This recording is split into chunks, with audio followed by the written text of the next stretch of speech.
I'm a youth worker. I live in North Melbourne. I was born with mild cerebral palsy.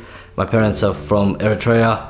My parents doesn't know much about disability, so pretty much I was supported with my dad most of the time, and pretty much the community supported as well. I run my own organisation called Young Australian People. We help people with employment, and that's one of my big goals, that I ran my own business because I was keen to help the community. My whole life was pretty much working with a lot of young people who had risk of drug and alcohol and stuff like that. So I realised that I want to become a youth worker and helping young people in my community with support with employment. And young people always come to me and they call me like, I need a job, and I try and help them with like their resumes and cover letters and things like that. They always look up to people who are from the community to teach them ways to get into life. And I'm one of them.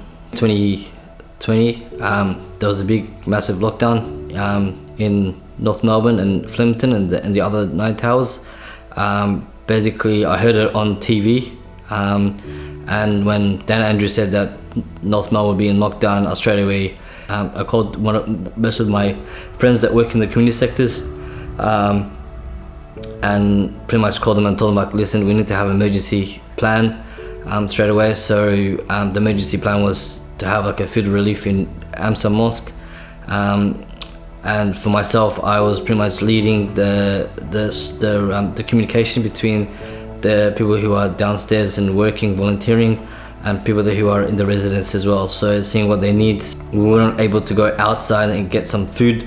There was no much communication between the state government or anything like that in terms of what's going on, what's happening. As a community leader, I realized that this is my first time being an emergency relief. I was very surprised myself as the way I've taken that role.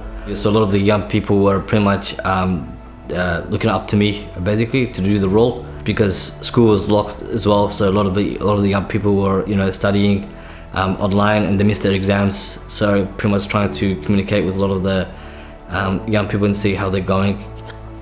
A lot of the young people have got mental health issues, so we had organizations to set up programs and things like that online. Basically, due to the hard lockdown, like the busy time of the year was pretty much we were helping out, and I was pretty much got tested positive with a close contact with my brother. Basically, we couldn't able to come and support people downstairs, the volunteers downstairs. So we were like stuck, and I was pretty much, as I said, I had 2 phones, one for the parents and the community, one for the media. So what makes me up in the morning is pretty much seeing young people's faces, their smiles, and their their attitude. For me, it keeps me going daily to see what's the issues they're going on through. For me, is life is too short for these young people, basically. So they look up to me. For me, that's that motivates me to become a youth worker and also a leader that represent the young people as well. My goal is to see young people achieving their goals.